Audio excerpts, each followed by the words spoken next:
Bonjour, vous suivez l'émission Intelligence économique, votre magazine qui décrypte pour vous toutes les stratégies en termes d'anticipation, d'influence ou même de protection des entreprises et des États en Afrique et partout dans le monde. Pour ce numéro, nous nous intéressons au Royaume du Maroc.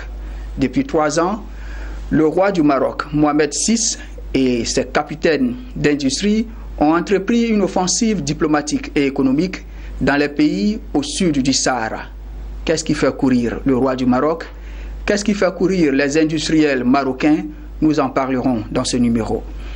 Et pour en parler, je suis avec 2 invités. Dr Alexis Kofi Yeboah, bonjour. Bonjour. Merci d'être sur notre plateau. Dr Kofi Alexis Yeboah est consultant, formateur en intelligence économique à l'école de commerce et de gestion ECG à Abidjan.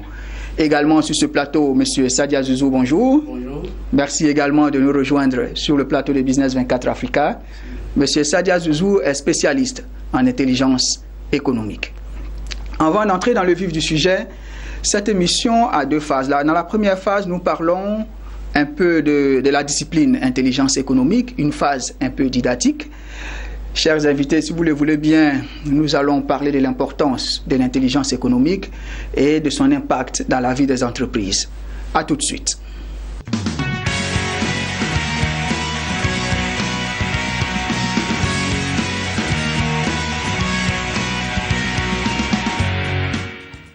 Dans notre précédent numéro, nous parlions de l'importance de l'intelligence économique et vous étiez nombreux à réagir sur notre page Facebook et sur les réseaux sociaux en ce qui concerne l'importance de l'intelligence économique. Alors, docteur Yeboah, l'intelligence économique, à quoi fait-on allusion?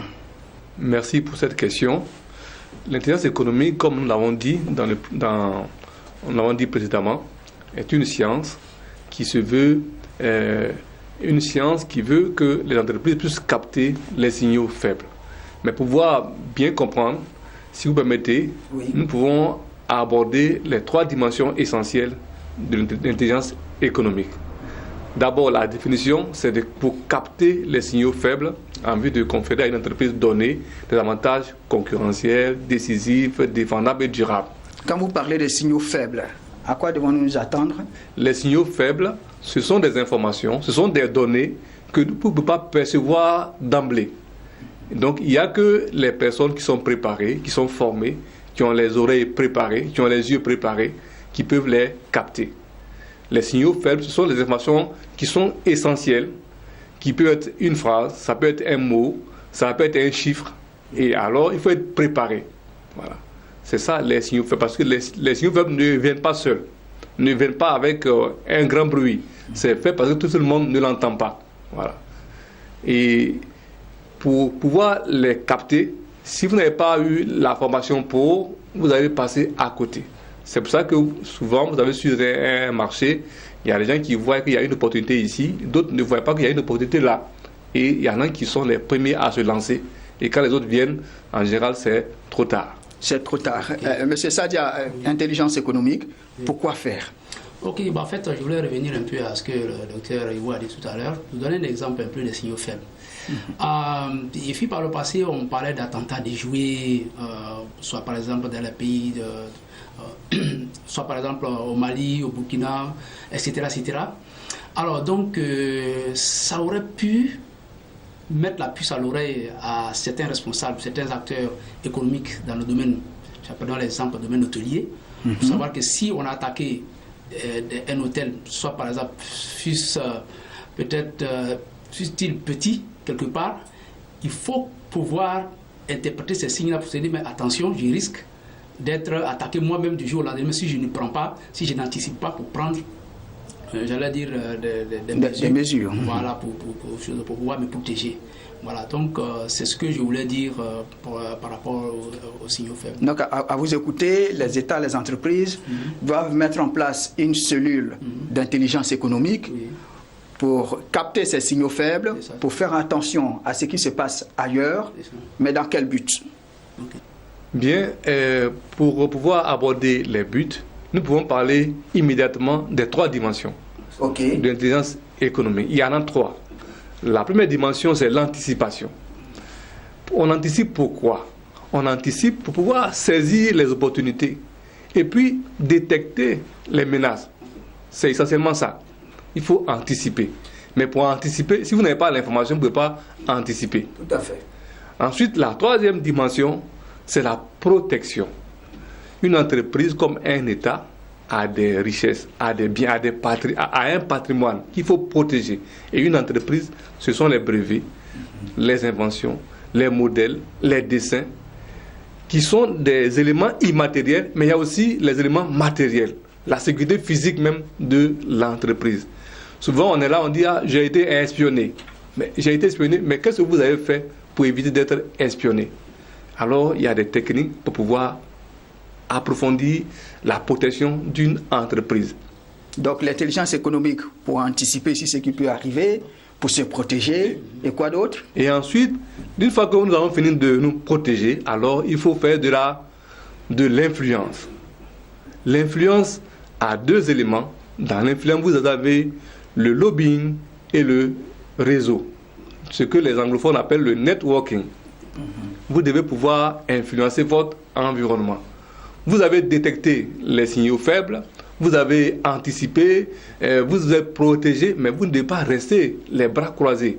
Alors vous devez aller de façon offensive influencer votre environnement. Par exemple, vous êtes dans un domaine, vous êtes là en train de produire, et il y a des lois qui s'élaborent à l'Assemblée, mais vous ne pouvez pas rester si ces lois vont impacter votre entreprise. Donc vous devez mettre en place un système d'influence pour que les lois qui vont sortir n'impactent pas négativement votre activité. C'est ça de l'influence. Ok, moi je peux prendre le relais pour ajouter un peu. Oui, allons. Pour que nous puissions coller à l'actualité, j'allais dire brûlant actuellement.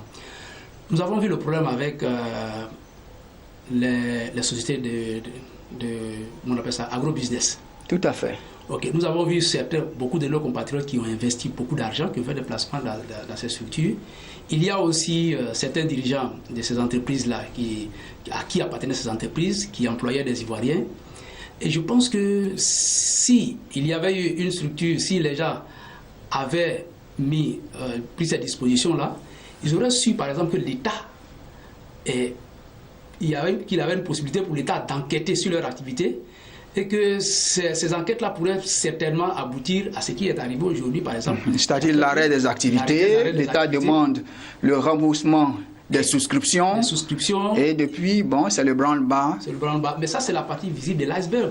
Parce que quand on ne fait pas ce genre de démarches-là, les conséquences sont vraiment incalculables. Il y a ce qu'on sait, ce qui est visible, c'est-à-dire les personnes qui ont souscrit, qui n'ont pas encore été remboursées, qui sont en train d'être remboursées. Mais il y a par exemple ces structures d'agro-business qui ont acheté du matériel pour pouvoir investir soit par exemple dans l'agriculture et ce matériel-là soit par exemple bloqué au port. Il y a quelqu'un qui m'expliquait hier c'est un ami qui est proche d'un des responsables des entreprises d'agro-business. Il disait qu'il a créé des plantations à Yamoussoukro. Ces plantations-là sont arrivées à un moment où il fallait les arroser et aussi à créer des étangs piscicoles. Donc les poissons ont besoin, au moment où les poissons ont besoin d'être nourris et aussi les champs d'être arrosés pour que ces plantes-là puissent pousser. Vous voyez, aujourd'hui, les comptes des entreprises d'agro-business ont été gelés. À vous écouter, ils auraient mis en place une cellule d'intelligence économique. Et plus précisément de veille. Voilà. Une cellule de veille. C'est ça. En fait, pour ne pas se laisser surprendre. Parce que là, ils n'ont pas vu venir. Exactement, ils n'ont pas vu venir puisque ils partaient sur. C'était un fleuve tranquille. La vie de l'entreprise n'est pas un fleuve tranquille. Donc, il faut des gens, des spécialistes en intelligence économique qui veillent presque tout le temps. Et je pense que s'ils l'avaient fait, s'ils avaient un système, un networking très développé, même si la décision de l'État n'était pas encore rendue publique, ils auraient pu, à travers certains signaux faibles, anticiper et puis peut-être agir sur la décision de sorte que l'État ne puisse pas prendre cette décision-là, parce qu'il faut savoir aussi que cette décision aussi a des conséquences, il y a des enjeux vraiment très très très importants sur l'emploi, etc., etc. Merci beaucoup, merci M. Sadia, merci Dr Kofi. Donc vous l'aurez compris, l'importance de l'intelligence économique pour les entreprises et pour les États est capitale. Nous allons maintenant passer à la deuxième phase de cette émission, le cas pratique, le cas du Maroc, comment le Maroc, le Royaume du Maroc, a su profiter de ces stratégies d'intelligence économique pour s'implanter partout en Afrique. Nous en parlerons dans la suite de l'émission.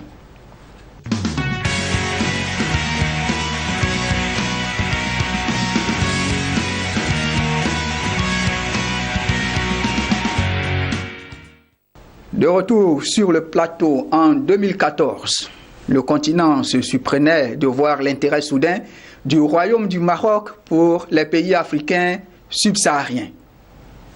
On se demandait, mais d'où vient cet intérêt? Eh bien, 3 ans durant, le Royaume du Maroc, avec à sa tête le roi Mohamed VI, accompagné de ses capitaines d'industrie, a entrepris une tournée, une offensive diplomatique et économique dans plusieurs pays africains, Mali, Guinée, Côte d'Ivoire, Gabon, et même Rwanda, Tanzanie, Éthiopie. Qu'est-ce qui fait courir le Royaume du Maroc?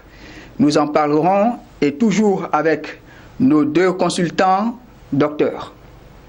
Qu'est-ce qui explique cette tournée du roi du Maroc, cette offensive économique et diplomatique? Bien. En fait, il faudrait dire que le Maroc est un pays c'est un royaume, donc c'est un pays qui est stable et qui a à sa tête aujourd'hui un roi qui est jeune, dynamique et bien formé. Il ne faut pas oublier que le roi est docteur en sciences juridiques, il a une licence en stratégie, il a fait des stages à l'Union européenne auprès de Jacques Delors, donc c'est quelqu'un qui connaît ce que nous appelons la guerre économique. Il connaît ce qu'on appelle la diplomatie. Et ce roi a engagé tout son pays, l'appareil économique et diplomatique de son pays, à la conquête des nouveaux marchés. Là, vous avez fait sortir le mot conquête. Donc vous pensez que nous avons affaire ici à une conquête économique? Exactement. Exactement, parce que ce jeune roi qui a un haut niveau, qui est intelligent, ce jeune roi a compris très tôt l'importance de l'arme qu'on appelle l'arme économique. Ce roi a compris que l'arme la plus efficace, c'est l'influence économique. Alors, il faut déployer la machine diplomatique de son pays. Il faut dire que le Maroc a à peu près 25 représentations diplomatiques en Afrique, dont il y a 21 représentations en Afrique noire. Du coup, le roi est à l'aise. Quand il voyage en Afrique, il a une antenne partout. Et aussi, le travail que feu Sa Majesté le roi Hassan II a bâti avec ses pairs africains, le jeune roi marche dans ses pas. Et étant un intellectuel brillant, un homme d'affaires pointu, alors il mobilise toutes les entreprises de son pays pour pouvoir conquérir les différents marchés. Et ce qui est intéressant, c'est que le roi a compris que après le vide qu'a laissé Kadhafi, après ce qui s'est passé en Libye, il y a une place à prendre. Kadhafi, qui à l'époque était le guide africain, donc qui était un peu comme le père du panafricanisme. Exactement. Et qui avait mis en place une organisation. Donc, avec son décès, il y a un vide. Il y a un vide. Et le roi a compris qu'il faut remplir ce vide. Donc Mohamed VI saisit l'occasion, il veut remplacer Kadhafi. Ça, c'est pour faire de l'influence. Ensuite, le roi a compris qu'il y a une opportunité en Afrique noire. Vous savez, nous, les pays de l'Afrique subsaharienne, nous avons une population jeune. Nous sommes dans des pays où tout est pratiquement à construire.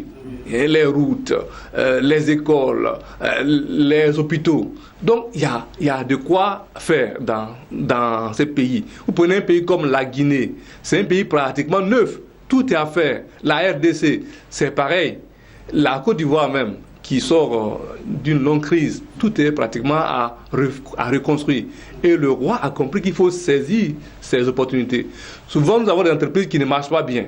Mais les cellules de veille dans ces pays ont compris que c'est là qu'il faut aller investir. Alors, le roi, avec sa machine diplomatique, économique, se met au travail. Ok. Tout à fait. Moi, je voulais ajouter aussi que on l'a dit au cours de la dernière émission que nous sommes en situation de compétitivité entre les entreprises, entre les puissances. Moi, l'offensive diplomatique du roi en Afrique, cette action-là est véritablement menée avec méthode. Elle répond à des motivations. Et parmi ces motivations, nous avons des motivations d'abord géostratégiques, des motivations géoéconomiques. Nous avons aussi des motivations géopolitiques. Il y a des motivations idéologiques. Pour des motivations géostratégiques, il faut savoir que pendant 50 ans, le Maroc a signé des partenariats économiques avec l'Union européenne. Et pendant cette période-là, le Maroc, c'est-à-dire que ce soit les entreprises marocaines ou bien, j'allais dire, d'autres organisations, ont acquis de l'expérience et de l'expertise. Venant de l'Europe. Venant de l'Europe. Et ça a permis à ces entreprises-là, par exemple, de créer de la richesse sur le plan national. Alors, quand une entreprise a créé de la richesse sur le plan national, qu'est-ce qu'il lui reste à faire? C'est de s'externaliser. Mais en s'externalisant, il faut des marchés. Mais quand vous prenez la carte de l'Afrique, vous allez bien vous rendre compte que le Maroc est une île, pratiquement une île. Vous avez au-dessus du Maroc, au nord, vous avez la mer, c'est-à-dire c'est l'Europe. À gauche, vous avez le Sahara occidental qui ne lui appartient pratiquement plus ou pas. Et aussi à côté, vous avez le grand et puissant voisin algérien, avec lequel il est en froid, bien entendu à cause du problème du Sahara occidental. Donc, il y a aussi, qu'est-ce qui lui reste quand vous regardez? La seule voie qui lui reste, c'est l'Afrique au sud du Sahara, en passant par une voie qui n'est pas très praticable. Non, il faut ajouter que le roi Hassan II, feu sa majesté, le roi Hassan II a dit que le Maroc est un pays qui a les racines en Afrique et qui respire par les feux en Europe. Donc le Maroc est un pays africain. Donc le Maroc est sur cette terre en venant en Afrique subsaharienne conquérir. Mais je viens à votre suite pour vous dire que pendant 50 ans, on a senti quand même, j'allais dire, une sorte de désintérêt du Maroc. Parce que le Maroc avait pensé qu'avec ses partenariats, à travers ses partenariats avec les pays européens, que ça allait lui ouvrir des marchés. Et cela n'a pas été le cas. Donc le Maroc s'est rendu compte, après avoir fait le bilan, que son avenir n'est plus, j'allais dire, en Europe, puisque l'Europe même était frappée par une crise. Donc, tout à fait de façon stratégique, la seule voie qui s'offre au Maroc actuellement, c'est de s'étendre vers le sud. Et donc, je disais tout à l'heure, il y a les raisons géopolitiques. On sait par exemple que le Maroc s'est retiré au temps d'Hassan II. En 1984, le royaume du Maroc s'est retiré de l'OUA, l'Organisation de l'Unité africaine. Exactement, s'est retiré de l'Union, des choses qu'on appelle ça, de l'Unité africaine. Qui avait pu faire cause pour la République sahraoui. Exactement. Le Maroc mécontent se retire en 1984. Et que ça, cela a entraîné son isolement diplomatique. Ok. Et isolement diplomatique et isolement politique. Cet isolement politique aussi a été bien entendu, j'allais dire, fortifié aussi avec la rivalité régionale entre des grandes puissances comme l'Algérie et la Tunisie. Il faut le dire de façon claire, nous sommes dans une guerre d'influence entre les puissances sous-régionales, ces trois puissances-là. Comment faire pour avoir une position prépondérante en Afrique subsaharienne? Voici l'une des raisons pour lesquelles le Maroc s'est replié vers l'Afrique. Il y a aussi des raisons idéologiques, vous l'avez parlé, idéologiques et même religieuses, on peut le dire. Oui, idéologiques et religieuses. Le roi du Maroc se veut le champion d'un islam modéré.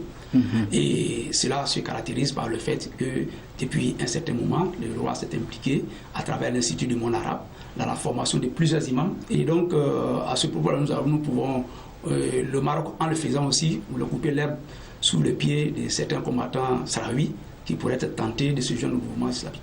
Apparemment, l'offensive diplomatique et économique du Maroc porte ses fruits. On parle de plusieurs accords bilatéraux dans le domaine économique et on parle de l'implantation des entreprises marocaines partout en Afrique, dans les pays au sud du Sahara, et plusieurs accords de financement. Exactement. Un succès? Un succès parce que depuis que le roi a été intronisé, il a effectué plus de 30 officiels en Afrique au sud du Sahara et a permis de signer plus de 500 accords commerciaux. 500? Plus de 500. Et donc, ce roi est tellement dynamique qu'il a même signé des accords avec la jeune République du Soudan du Sud.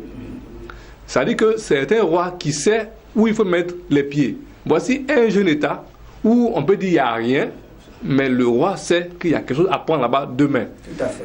Le roi a commencé d'abord par faire de l'influence en envoyant un hôpital de campagne avec des médecins, des infirmiers. Ensuite, juste quelques 9 accords. Mais demain, le roi sait que le sous-sol de cette jeune république record quelque chose qui peut intéresser son pays. Et le roi sait aussi que les pays d'Afrique, je l'ai dit la dernière fois, sont les pays de demain. Nous sommes les pays d'aujourd'hui, nous sommes aussi les pays de demain. C'est ici que se trouve la consommation. C'est ici que tout est à construire. Le BTP, les finances, l'assurance, tout est ici comme quelque chose à refaire. Là où les autres sont, on va dire, afro-pessimistes, le Maroc croit en l'Afrique. C'est ça qui est intéressant. Le Maroc croit en l'Afrique. M. Sadia, les choses se passent tellement bien pour le Maroc. Et le royaume du Maroc est devenu le premier partenaire économique de la Côte d'Ivoire, donnant le pion à la France et à la Turquie. Qu'est-ce qui explique cette relation entre ces deux pays, ce succès-là? Bon, il faut dire que effectivement, le Maroc a une bonne politique d'intelligence économique, et cela depuis le sommet de l'État.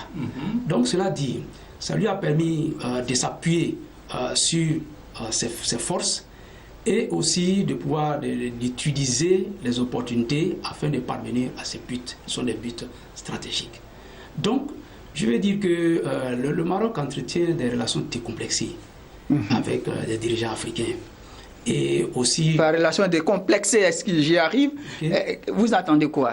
Donc, par relation décomplexée, il faut entendre que le docteur Yeboah a dit tout à l'heure que le roi Hassan II disait que le Maroc a ses pieds en Afrique et la tête en Europe. Donc, ils sont considérés avant tout comme des frères africains, alors que les relations, par exemple, avec les puissances occidentales, peuvent être assimilées à des relations de colonisateurs à colonisés. Donc, ça fait que quand on est en affaire avec les Marocains, on est sûr d'être en affaire avec des frères. Tout à fait. Donc, voici aussi l'un des aspects aussi qu'il faut prendre en compte.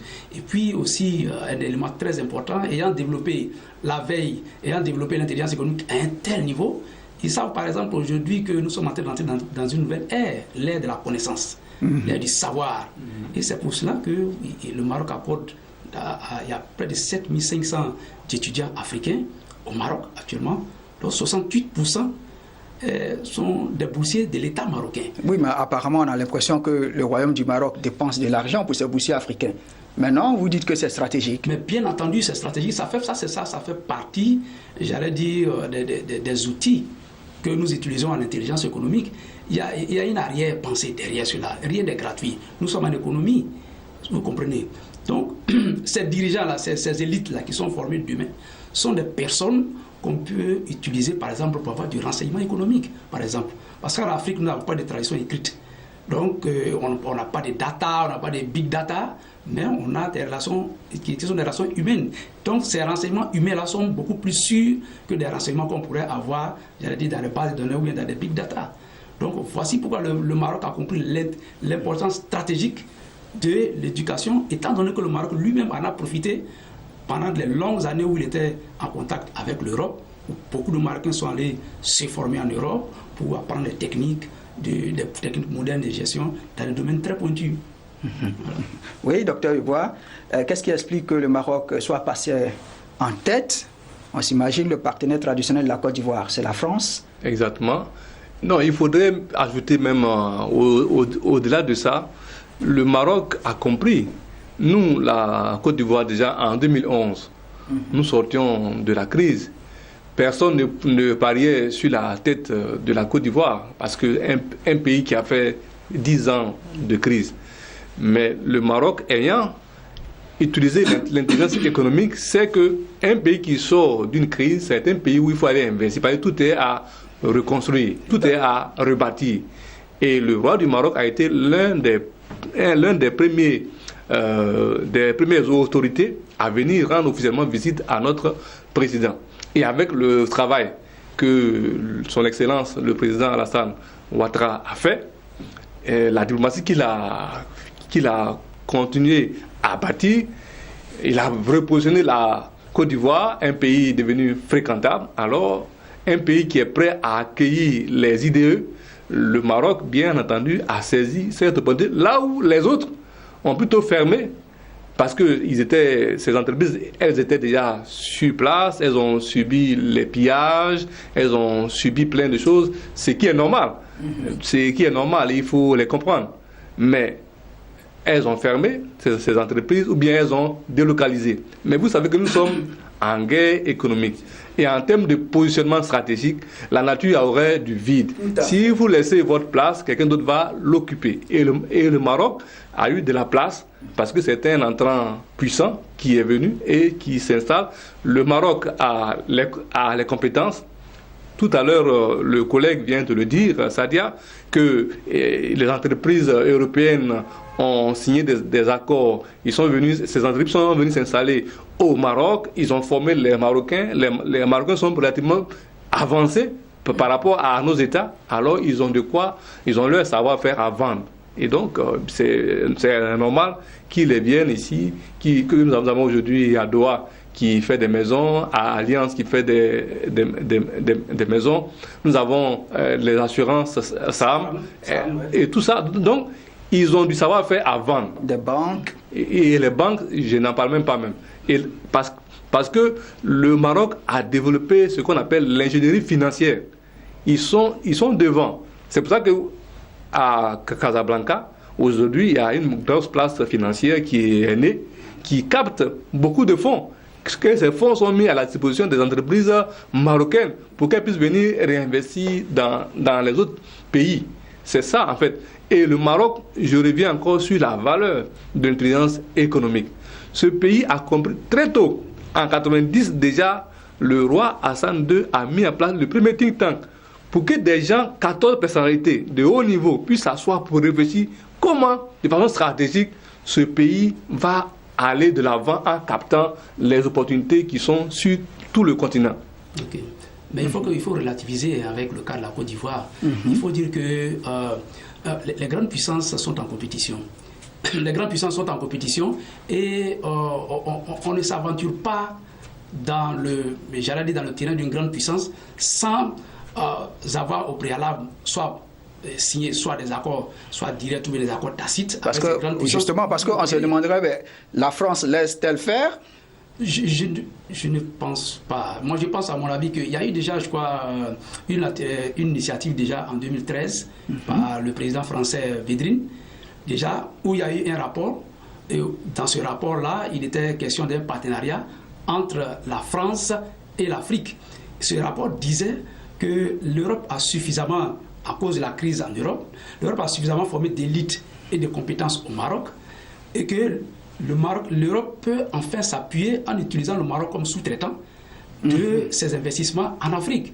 Donc il faut bien savoir que certaines des entreprises qui opèrent en Afrique francophone, en Afrique au sud du Sahara et dans les autres parties de l'Afrique avec succès, ce sont des entreprises qui ont des participations, qui ont des capitaux français en interne. Donc je veux dire que cette avance du Maroc, c'est vrai, mais à une certaine mesure, il faut la relativiser. Les entreprises françaises ne sont jamais trop loin. Les entreprises françaises ne sont jamais trop loin et tout laisse croire que c'est, j'allais dire, c'est un peu comme un partage. Et j'allais dire une sorte de division où quelquefois la grande puissance laisse faire un peu dans certains domaines pour permettre à d'autres de pouvoir jouer un peu. Donc voici un peu ce que moi je... Nous sommes en intelligence économique. Tu laisses faire l'autre, oui. Il risque de t'avaler dans l'avenir. Bien entendu, mais c'est de façon contrôlée. Le risque est là. On le laisse, mais c'est de façon contrôlée. Voici, s'il y a des marchés, par exemple, sur lesquels on ne veut pas aller, on peut pousser, soit par exemple de façon directe ou indirecte, un de nos sous-traitants à y aller. Et ça peut être le cas. D'accord. Donc, que le Maroc soit un sous-traitant ou pas, le fait est que l'offensive diplomatique et économique du Maroc est en train de porter ses fruits. Alors, question, cette offensive a besoin de moyens. Où est-ce que le Maroc enlève ses fonds? Le royaume est-il aussi riche que nous le pensons? C'est vrai, c'est une bonne question. Nous ne pouvons pas épuiser cette question sur ce plateau, mais ce qu'on peut dire déjà, les entreprises marocaines ont eu une croissance continue pendant plus de 10 ans. Donc cela suppose que ces entreprises ont créé de la richesse. Ces entreprises sont capables de se déployer après avoir créé de la richesse sur d'autres marchés, ce qui est normal. Et il faut aussi dire que le Maroc a accueilli beaucoup d'entreprises étrangères. Il y a beaucoup d'entreprises étrangères qui sont venues s'installer au Maroc, qui ont accompagné les entreprises marocaines, qui les ont aidées, qui les ont formées. En plus de cela, cela les a aidés à accroître leur capacité en termes de moyens, en termes d'équipement, en termes de savoir-faire, en termes même de financement. Et ces financements sont aujourd'hui sont investis dans les autres pays. Mais il n'y a pas que ça. Il n'y a pas que ça. Nous savons que le roi du Maroc lui-même est un homme très riche. C'est un homme très riche. Et on dit que c'est un homme d'affaires. C'est un homme d'affaires. Puissant. Et il y a même un redoutable homme d'affaires. Redoutable homme d'affaires. Le roi du Maroc, d'après le classement du journal américain Forbes, qui occupe la 7e place parmi les monarques les plus riches dans le monde. Et aussi, la monarchie marocaine, de façon générale, détient une société qu'on appelle la SNI, dont on ne parle pas souvent, la Société nationale d'investissement. Cette société nationale est une holding qui fait divers secteurs d'activité, qui partent de l'agroalimentaire, des mines, de la banque, etc. etc. SNI contrôle la plupart des grandes entreprises marocaines que nous connaissons, telles que Attija Warifa, BMCE Banque, et aussi d'autres entreprises que nous connaissons. Donc, votre première question a parlé tout à l'heure du roi. Et je crois que Mehdi Zoubi, qui est le président de Bouzikeli, disait que le roi est leur premier ambassadeur. Donc, je veux dire, d'abord, nous avons un roi qui n'a pas de complexe, qui ne se contente pas d'inaugurer les chrysanthèmes, c'est-à-dire qui n'est pas contraint, j'allais dire, à des tâches purement protocolaires, mais qui est lui-même d'abord un homme d'affaires. En même temps aussi, c'est un militaire, n'oubliez pas qu'il est général d'armée aussi. Donc, toutes ces choses mises ensemble font que le roi a cette force-là. Donc, sur le plan interne, d'abord, il y a de l'argent, ils ont des fonds pour pouvoir faire ce travail. Sur le plan régional, nous avons aussi l'appui des fonds, des fonds souverains arabes, tels que le fonds qatari, le fonds koweïtien, et tous ces pays-là, qui sont des pays membres du Conseil de coopération du Golfe, sont ces pays-là investis massivement dans le Maroc. Donc, sur le plan régional, il y a une source de revenus. Troisième point, c'est sur le plan international. Sur le plan international aussi, nous avons beaucoup d'entreprises. Sur le plan international, je dis, considèrent le Maroc comme leur point d'entrée en Afrique. On va citer par exemple les équipementiers dans le domaine de l'aéronautique. C'est-à-dire, on va citer des compagnies comme Boeing, l'américain Boeing, le canadien Bombardier, qui ont créé des entreprises et qui ont fait des outsourcing, c'est-à-dire créé des entreprises de sous-traitance au Maroc. Et là, on a de même aussi pour les constructeurs comme PSA et Renault. Renault a une usine à Tanger. Les Chinois sont en train de construire une ville industrielle sur 2000 hectares. Et cette ville toute nouvelle qui a été créée de toutes pièces va accueillir près de 300 000 personnes. C'est un parc technologique de haut niveau donc, qui va être créé. Et donc aujourd'hui, on estime que la Chine a investi plus de 10 milliards, j'allais dire, au Maroc. D'autres pays, d'autres puissances, avec les autres puissances, les BRICS par exemple, sont intéressés. La Russie et autres veulent vraiment mettre le pied en Afrique, en Afrique bien entendu, par l'intérieur du Maroc. Et donc ils veulent utiliser le Maroc comme un hub pour pouvoir, bien entendu, investir en Afrique. Donc voici l'origine. Donc le Maroc, la porte d'entrée de l'Afrique. Et même juste pour compléter, parce que le fait même d'avoir mis en place une place financière puissante à Casablanca suffit pour capter les fonds, pour les mettre à la disposition des entreprises. Et pour la question que vous venez, le Maroc est la porte dans c'est un pays stable. La stabilité est tellement importante. Vous voyez, c'est un pays qui n'a pas de relations chahutées avec les autres nations. Et le Royaume du Maroc a échappé au printemps arabe, Exactement. ce qui est arrivé en Tunisie, ce qui est arrivé en Libye, dans le royaume du Maroc, stable. Exactement, ils ont su faire les réformes à temps. Lorsque ça a commencé à chauffer en Égypte, en Libye et autres, le royaume a su faire les réformes qu'il fallait. Ils ont des cellules, ils avaient des cellules de veille. Donc vous pouvez continuer. Non, mais je pense que c'est ça. En fait, il faut anticiper. Nous revenons encore à l'intelligence économique. Il faut anticiper. Les peuples ayant soif de démocratie, de liberté, etc., le jeune roi a su qu'il fallait faire les réformes.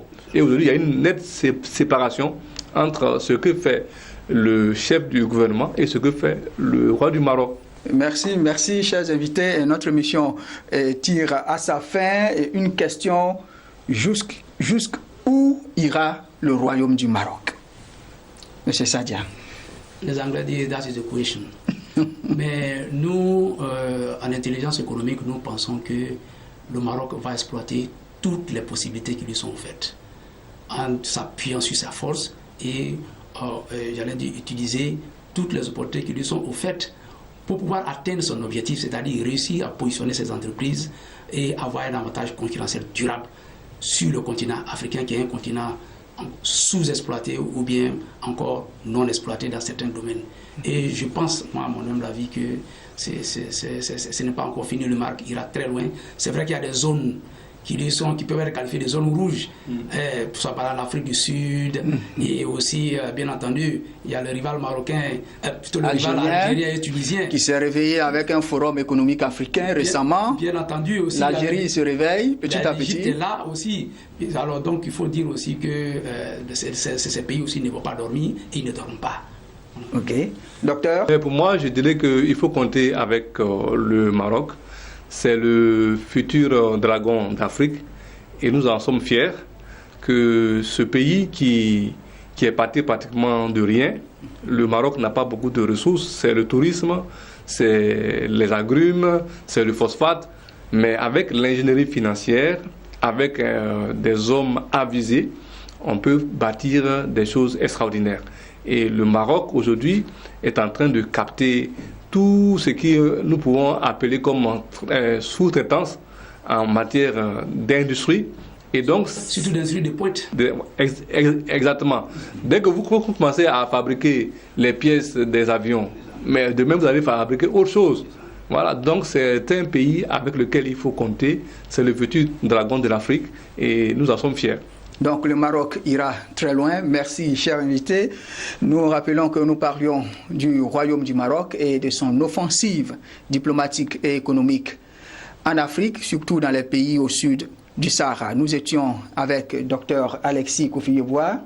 Dr Alexis Kofi-Yeboah est formateur, consultant en intelligence économique à l'école de commerce et de gestion ECG à Abidjan. Également, M. Sadia Zouzou. M. Sadia Zouzou est spécialiste en intelligence économique.